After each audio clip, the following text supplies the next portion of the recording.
E aí, vamos lá? Vamos gravar mais um vídeo hoje. Deixar aí pra galera assistir. Vamos falar hoje sobre a Bíblia.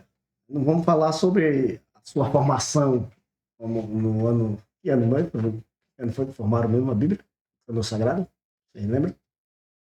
O Canô foi 300 e alguma coisa que a Igreja Católica se reuniu para Deixaram o Padre Gregório de fora, o Papa.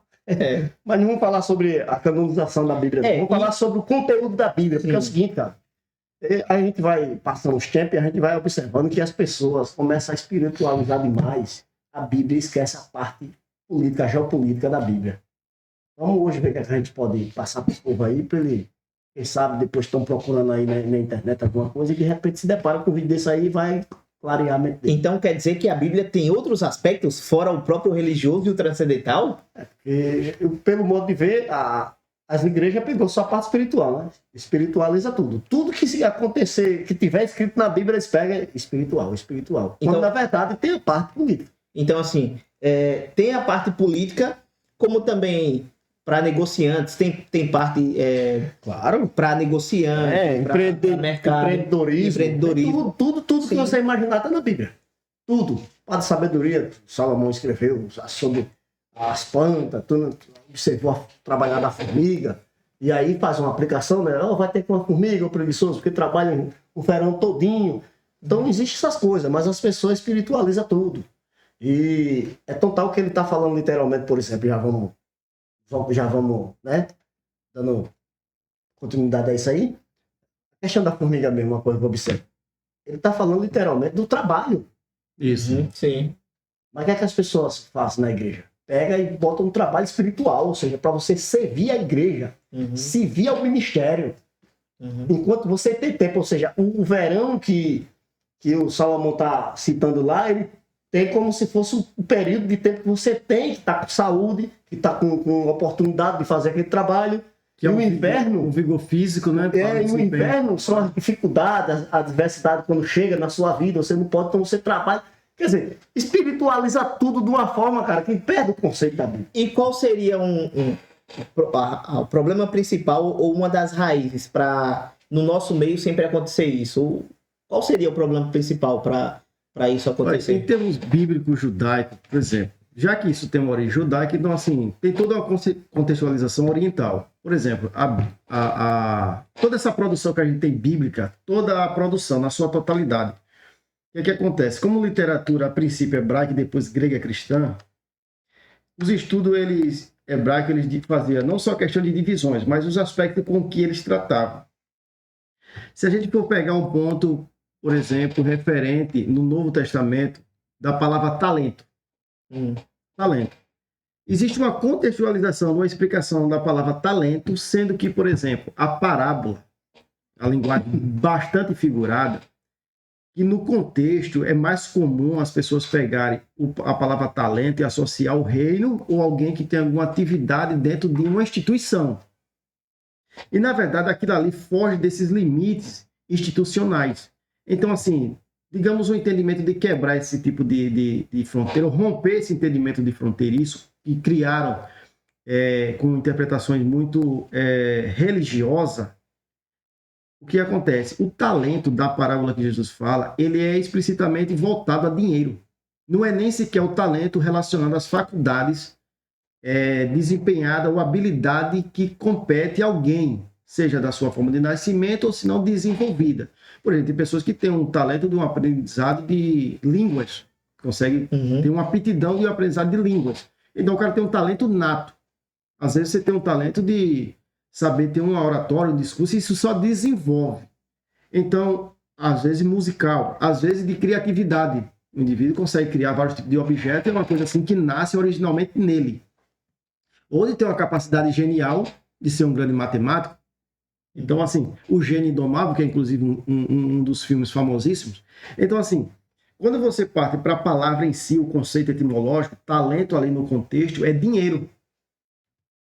Então, a competência do indivíduo que administra. Então, isso aí foge dos parâmetros religiosos espiritualizados e vai para as questões dos negócios e os comércios sociais.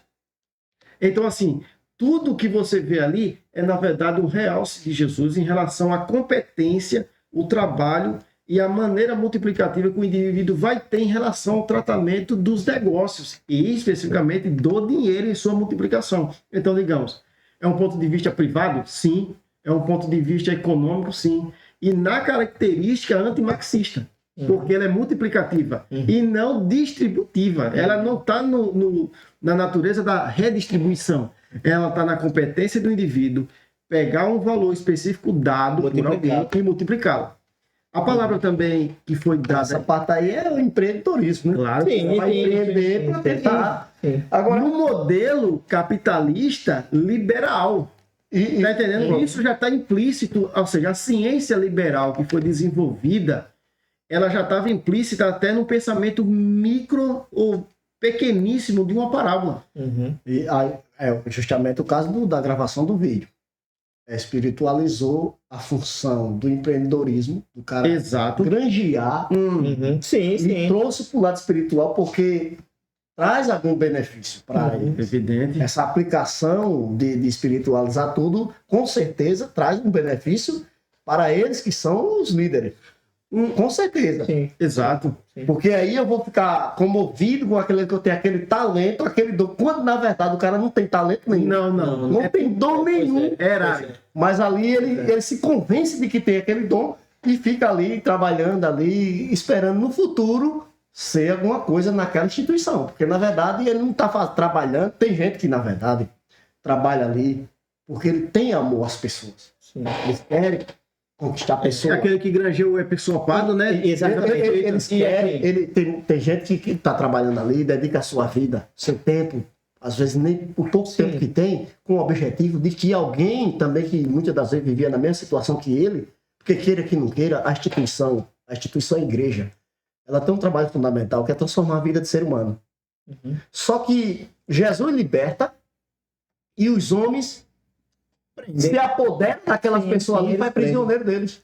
Sim, e aí vem o perigo, por exemplo, dessas situações de você espiritualizar essa parte do talento, porque um dos grandes perigos é que, uma vez que uma alma aparentemente chega na igreja, vamos dizer assim, em nome de Jesus, ou em busca de Yeshua, de Jesus, e essa pessoa, ao se deparar com, por exemplo, essa espiritualização de coisas que não são, ou seja, essa interpretação errada das escrituras, ela começa a entrar em situação, muitas das vezes, de vergonha alheia, começa a se submeter a ordens, serviços e a situações de humilhação. E tudo por quê? Porque, aparentemente, ela foi enganada a conseguir certas coisas que nem a Bíblia promete que ela vai cumprir. E da maneira e da situação que ela nem deveria entrar e chegar, porque ela já está dentro de uma situação que foi de interpretação errada.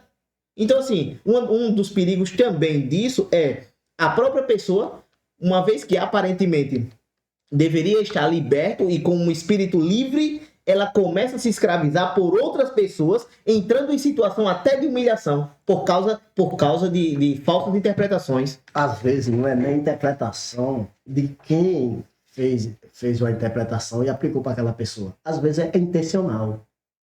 Ele quer usar, manipulando, porque o próprio Jesus falou desse tipo de pessoas que iriam usar para manipular os seres humanos. E a maioria dos evangélicos, me desculpa aí quem for assistir o vídeo, comenta, faz o que quiser, são manipulados. São manipulados a ponto de alguma pessoa, um ser humano, dizer algo que vai de encontro o livro da regra de fé, que é a Bíblia dele, a regra de fé, e ele dizer, não, mas foi fulano que disse, então fulano está certo mesmo, o que está errado é a Bíblia. A ponto de dizer isso. É complicado essas coisas. Então, assim, diante desses enganos e equívocos, né, e distorções que são feitas a muitos, biblicamente, o que é que acontece? Uma outra perspectiva que a gente pode analisar. Essa aí é bastante iniciativa, porque está no livro de Gênesis. A questão da construção da Torre de Babel. Olha só. Não é possível a gente espiritualizar a Torre de Babel, por quê? É muito natural. Essa foi uma era pós-diluviana. É muito comum o ser humano ele conseguir ou buscar refúgio, ou lugares que lhe tenha como fosse autoproteção. Isso aí é muito comum. Então, após o dilúvio, o que aconteceu? Todas aquelas pessoas, engenhosamente, foram convencidos a fazer um espaço que pudesse agregar todo mundo. Isso não é negativo. Mas pensando Isso não é no próximo possível, entendeu? ou um possível de É por isso né? que isso deve ser analisado. Veja que as coisas são muito às vezes, somente distorcidas. Se isso é para uma finalidade, a finalidade foi distorcida depois, mas o objetivo inicial era qual? Era uma autoproteção na iminência do próximo dilúvio. possível vinda de um outro dilúvio, que isso agregaria na destruição, de modo que esses Mas veja caras... só, isso não seria uma descrença, porque me parece que lá está escrito que Deus disse: não acabarei mais o mundo com água. Por exemplo, uma fala dessa, por exemplo, a gente hoje temos a Bíblia como um conjunto de regras. Assim como, por exemplo, existe uma Constituição para o país, tem a Constituição bíblica, digamos assim, para nos nortearmos. Naquele tempo, também tem que olhar algumas considerações. Por exemplo, as pessoas não tinham como estar vivendo, observando algum tipo de regra, a não ser que ele fosse oralmente recitado. E não havia uma recitação oral constante para viver orientando constantemente uma massa de pessoas que, de certo modo, não tinham nível assim, intelectual, de estudo, como a gente pode ver que talvez algumas pessoas tenham hoje. Então, se a massa era inacessível a esse tipo de regra lida e estudada, era impossível eles estarem constantemente relembrando esse aspecto, porque tudo era passado e perpassado de uma geração para outra mediante a questão oral. Digamos que o cara mais esperto, o mentor de toda aquela engenharia, de todo aquele ajuntamento, daquela congregação, fosse o cara mais inteligente, tivesse uma oratória mais persuasiva, ou seja, o cara que mais convenceu pessoas, digamos que foi o Nirod e alguns caras que viviam ao lado dele. Ou seja, o início da construção, ela não é o problema, a engenhosidade dela também não é, porque de certo modo os caras tinham um objetivo, que era salvar vidas caso viesse um possível dilúvio. Então, de certo modo, até aqui, é bom. Os caras estavam fazendo um projeto muito bom. Agora, as afrontas passaram, parece, depois que eles viram que aquilo estava funcionando, que daria certo. E seria um escape cuja afronta divina não seria capaz de nem destruí-los. Aí é impossível, né? Aí começou a surgir um outro aspecto de uma transcendência de um objetivo para a afronta de situação espiritual. Então, assim, a construção em si não tem problema, o objetivo dela também não é o problema. A questão é que depois aquilo ali foi gerado por quê? Presunção, orgulho e uma soberba de um grande líder. Isso daí desencadeou uma situação de um afronto espiritual. De modo que quando a eternidade vem, que diz que os anjos vieram, né? Então nessa vinda de anjo, nessa ação angelical misteriosa que aconteceu, os caras perceberam que os caras eram grandes arquitetos, pô. Aquilo ali chamou a atenção do mundo espiritual. Será que havia uma engenhosidade brilhante? Sim. Por exemplo, é a altura que era o problema que afrontava Deus? Não.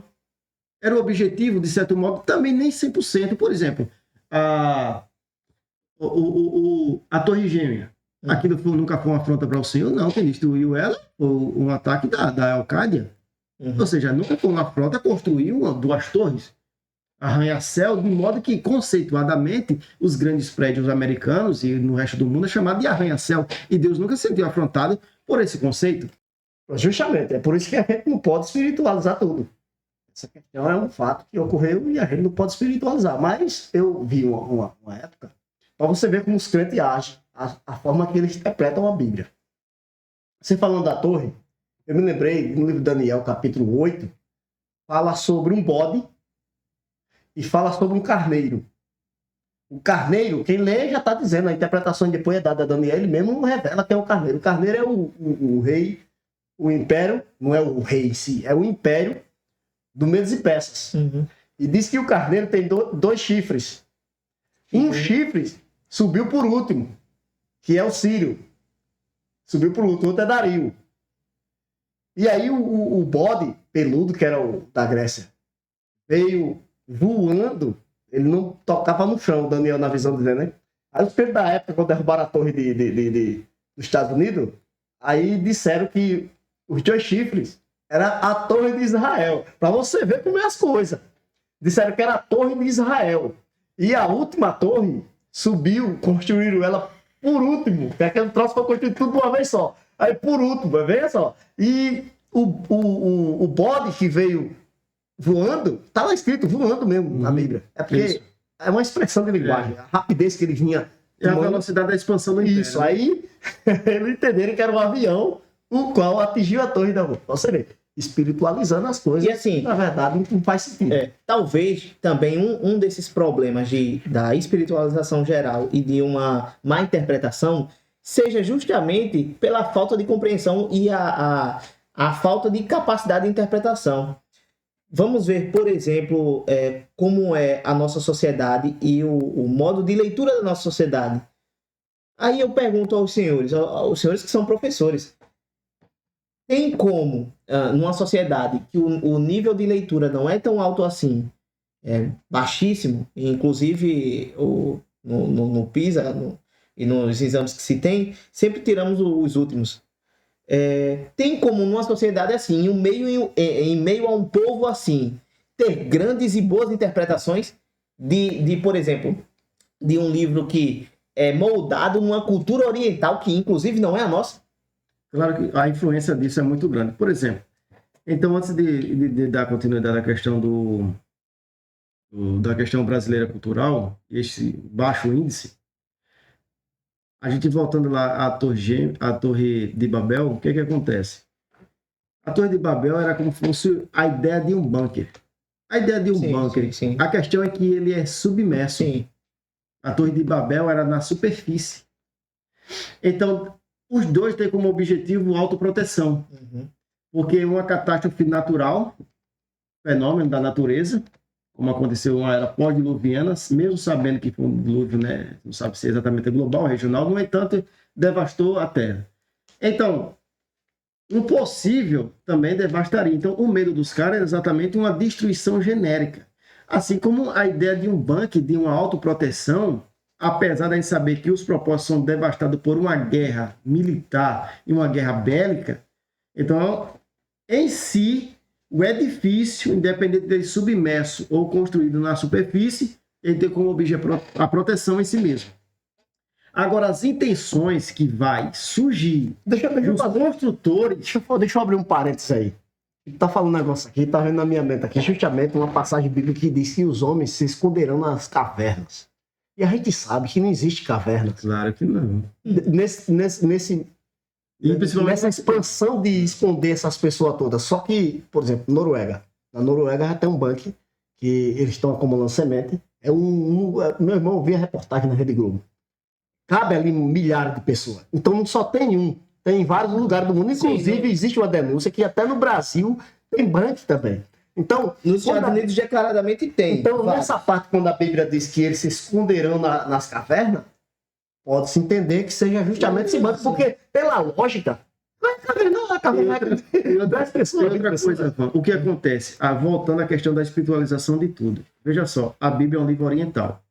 Se esses eventos de aí a gente vai interpretar como? Se tem que se inscrever na cultura dele, entendeu? Exatamente. Se esses eventos, caverna até hoje eu não desconsidero as visões proféticas. Claro que porque aqueles homens, eles tiveram visão de Deus.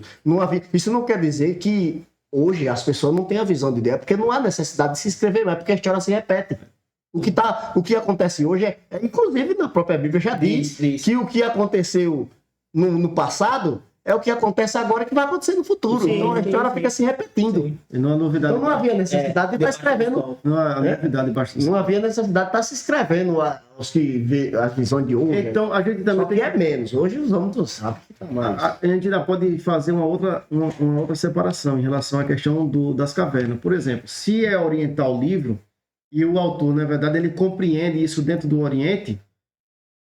A parte regional do Oriente tem várias cavernas e continua existindo.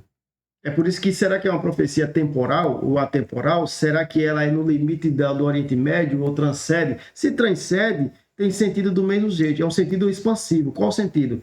Do Oriente Médio tem as cavernas. Independente do tempo, vai continuar lá. Uhum. A possibilidade, se é global, essas cavernas e onde os homens se esconderão, aí só pode ser bunker. Então, assim, o bunker é um estilo de uma Babel subterrânea. Uhum. Voltando à questão do aprendizado, o que acontece? Todo mundo aprendeu a ler, não foi numa escola, digamos assim, existe uma exceção brasileira porque existem instituições que são católicas. instituição católica, jesuítas, que também os caras didatizam e ensinam aqueles que têm a oportunidade de entrar nessas escolas que são predominantemente católicas. Mas digamos que majoritariamente do Brasil, a gente precisa refugiar em escolas que são escolas de instituição de rede pública. Privada é uma exceção. E todo o ensino nacionalmente, ele é estatal. Todos os indivíduos brasileiros que aprenderam a ler e escrever, em sua maioria, ele aprendeu a escrever na escola pública. Para ele ter acesso à leitura e ao aprendizado e passar a interpretar, seja quaisquer livros. Sim. Então, esse mesmo aluno que aprendeu na escola pública com toda a deficiência de aprendizado, ele vai ter que ler um livro sagrado, Perfeito. altamente orientalizado e com contexto totalmente diferente do que ele aprende. E, além disso, aprende muito mal. Aí eu pergunto, terá uma capacidade, uma boa capacidade, ou até uma capacidade razoável de interpretação? Terá?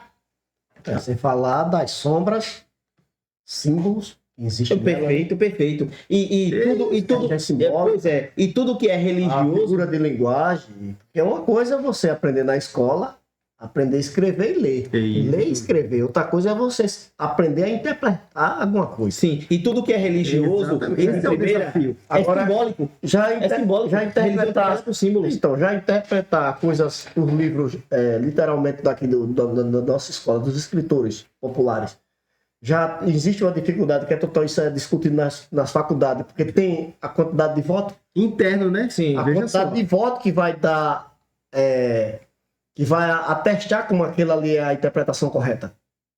Agora, eu acho que você deve saber isso aí, né? Questão da interpretação, né? Porque, por exemplo, se digamos aí que tem uma história que pra gente ler e interpretar, e você, Joey, interpretou aquela ali embaixo. Eu só que eu vi uma outra linha diferente. Não que vai valer que você interpretar, porque é a maioria. Agora imagina a Bíblia. Se já existe essa dificuldade nos escritos populares. Agora imagina a Bíblia. Exato. Esse é onde está o perigo e onde estão os problemas do surgimento de novas distorções. São somente distorções. A gente tem que entender que as pessoas é assim. O fato dela ser religiosa não quer dizer que a maior carga de influência dela é religiosa. A maior carga de influência na vida dela, sobretudo, ela é secular. Porque a maior parte da vida dela passa na sociedade. Então, quando você passa a maior parte fora desses ambientes religiosos, quer dizer que o seu aprendizado, a sua parte psicológica e a sua formação sociocultural, ela é dominantemente secular. E se essa dominância secular ela é ineficiente e tem uma produção muito baixa mentalmente, o que acontece? Leva você a uma baixeza religiosa. Por exemplo, tem uma questão mesmo, já que a gente estamos falando que a Bíblia não é só um livro religioso. Isso. Não Sim. interpreta só Tem geografia, arqueologia, Tem economia, política, produção, dinheiro, soldado, exército, e até a comércio, sua aplicação pessoal. várias distinções. Veja só, aquela questão de João Batista, quando ele está batizando no Rio Jordão, os fariseus alguma coisa está acontecendo ali, o livro não especifica o que foi que os fariseus fizeram, mas eles estavam rejeitando o batismo de João. Aí o João diz: o que faz vocês, o que induz vocês a fugir da ira vindoura, raça de víbora? Sim. Aí ele diz: eu batizo-vos com água. Água não vai inflamar ninguém, não dói, não machuca ninguém. Mas vai vir um, que na sua mão ele tem a pá. Mas vai vir um que vai batizar com o Espírito Santo e com fogo. Aí a galera, os evangélicos, prega na igreja que aquilo é boa coisa. Deus vai lhe batizar com Jesus, vai te batizar com o Espírito Santo e com fogo, porque entenderam que é algo sobrenatural de benefício para o homem, quando na verdade é uma punição que João está dizendo que Jesus vai trazer para os fariseus, uma punição que vai batizar eles, se for até na linguagem popular nossa aqui, batizar batizar com o Espírito Santo com fogo. Aí está Isaías dizendo que o Espírito que arde, que queima, que ali é literalmente castigo. Mas a igreja como é que prega? Diz que é aquele dom sobrenatural que desce sobre o homem, aquele do Pentecoste. E o cara começa a falar nova língua, quando na verdade não é isso. João está falando de um castigo que Jesus vai trazer para os fariseus se eles insistirem de não querer o batismo de João. Aí, pra você ver como é as coisas. É por isso que, assim, o retorno ao entendimento das questões bíblicas, ela é muito eficiente. Por exemplo, biblicamente, todo esse conjunto de coisas escritas que a gente tem aqui, a mais acessível a nós, é chamado Morachá. Morachá quer dizer um legado espiritual. O que é que acontece? Esse legado espiritual a gente obteve sem ter um automatismo de esforço. Deus quis produzir isso para nós. E ele se predispôs a dar aos homens, principalmente os grandes profetas, sábios e os grandes escritores. Quando isso foi trazido para nós, ele foi trazido de uma forma que, para a gente ter acesso a um entendimento que direcione a uma clareza, a gente precisa ter um conhecimento muito profundo mesmo. Porque conhecer as coisas requer muito tempo e exigência. Sim. Exigência de si mesmo. Nada é mais necessário do que você ter uma urgência consigo mesmo. Até mesmo uma revelação. Né? Claro que sim, está dentro da tradição. Sobrenatural para você entender algumas da coisas. tradição, exatamente. Por exemplo, às vezes é só falta de entendimento mesmo, que você não está conseguindo, devido no conhecimento da cultura. Aí vem alguém que tem um conhecimento maior que o seu e traz a revelação. Aí você, revelação. Veja só o que não é revelação e o que as pessoas entendem como revelação. Veja só, viu? Isso é totalmente cultural. Veja só, em Israel. Olha só como o povo judeu sempre entendeu isso, essa passagem bíblica. Tem uma passagem bíblica que diz assim que quando o Isaac, o filho de Abraão, nasceu, Abraão convidou os príncipes para vir para um banquete. Abraão deu um banquete nesse dia. O que é que aconteceu? Veja só o fundo histórico e aquilo que não está explícito ali, que você lê e não vê com clareza, ele existe nas entrelinhas. Como a Clarice Lispector, ela diz assim, aquilo que é o melhor não precisa ser dito. Ou seja, está nas entrelinhas. Quando Abraão ele oferece o banquete em celebração ao nascimento do filho, ele convida todos aqueles príncipes, vizinhança, os chefes das aldeias, os comerciantes, os homens ricos que moravam em Canaã, que é a atual Palestina, ao convidá-lo com que objetivo? Quando ele sai do Egito com a esposa dele, da Palestina, na verdade. Quando ele saiu da Palestina com a esposa dele, Agar, né, que era concubina, ela passou a ser esposa dele, né, uma esposa não oficial, mas era considerada uma concubina. Como concubina, o que acontece? Ela é engravida de Abraão e gera um filho a ele, que é o Ismael. Aquele filho gerado para os príncipes da terra não era filho de Abraão. O que é que os caras alegavam? Que o tempo que ele vivia com Sara, ele nunca engravidou, então a esterilidade não estava nela, estava nele. Quando Agar sai junto com ele e Sara, que ela é engravida... Vamos esclarecer melhor isso aí, para quem ouvir o vídeo, assistir o vídeo, não entenda que você está dizendo que é o Abraão que é estéril. Explica, não, olha só. Entendeu? Porque ficou meio... É isso mesmo, eu vou chegar a esse ponto. Isso. Então, Abraão, ele... Para os príncipes enxergam os príncipes que via dessa forma. Via isso. Via o patriarca Abraão como um estéril. Para difamá-lo e menosprezá-lo, porque ele tinha certo sucesso e tinha granjeado em determinado status ali socialmente, né? Então, o fato dele ser notável e ser estrangeiro já gerava um incômodo. Então, o fato dele estar ali e os caras criaram essa narrativa. Isso era uma narrativa que estava envolto de Abraão. Como ela sai do Egito, então eles dizem assim, não, ela saiu grávida. Agar já saiu grávida. Não gerou com ele. É por esse motivo que ele diz que não tinha um descendente para... Isso gerou nele uma angústia. Mas o que acontece? Ele sabia que possivelmente, né, tinha gerado, mas devido a comentários negativos e boatos que surgiam a respeito dele, e entre os caras mais importantes e notáveis socialmente da época, incomodou ele de certo modo. Quando ele nasce, olha só o que ele faz. Quando o filho dele nasce, o Isaac, ele convida todos esses príncipes. E os príncipes, ao vir à casa dele, a primeira coisa que eles fazem é olhar o menino. Quando eles viram que Isaac tinha a face de Abraão talhada no rosto dele, eles olharam para Isaac e disseram, oxe, é idêntico. Então, de fato, ele não era estéril. O problema era Sara. Então, o que aconteceu? A mensagem foi passada, porque aí Deus interveio. De que modo? Fazendo com que o garoto parecesse de fato com o pai e desmanchasse aquela difamação a Abraão. Porque, para a época, aquilo era um castigo à masculinidade e não poder gerar filho. Então aí é o seguinte, a gente já pode trazer até uma aplicação que é feita sempre nas igrejas. Se Deus cuida desse mínimo detalhe da vida de Abraão, Cuida da vida, seja lá. Tá do que entendendo? for. Aí é onde é que a gente vê que. Então, você que está assistindo o vídeo, você que vai assistir o vídeo, se preocupe não, que Deus também vai cuidar da sua vida. É só você se entregar a Ele bem, ficar na mão dele aí, Ele vai cuidar da sua vida. Então, isso é alguns aspectos. Existem aquelas questões que estão relacionadas a coisas culturais que nós desconhecemos e assuntos que, pelo fato de acontecer outras razões que estão envoltos daquelas questões tradicionais, que uma vez ou outra aparece uma intervenção divina. Por isso que é aquela coisa, não se pode estar espiritualizando todos os aspectos bíblicos. Nem todos os aspectos bíblicos ele tem intervenção e influência divina. Deus intervém quando a coisa de fato sai do controle humanamente. Ou uma possibilidade de sair. Então, de fato, há uma possibilidade de intervenção, sim. Então, conclusão. Então, já dá para entender muito bem a galera que vai assistir, entender que a Bíblia não é só um livro religioso. De fato, não. E que Agora que tem denominações, religiões que estão utilizando dela para manipulação, isso é fato. sim, Ele não pode negar isso aí. e que na ação do próprio divino na Terra, ele também leva em conta a cultura local. Com certeza.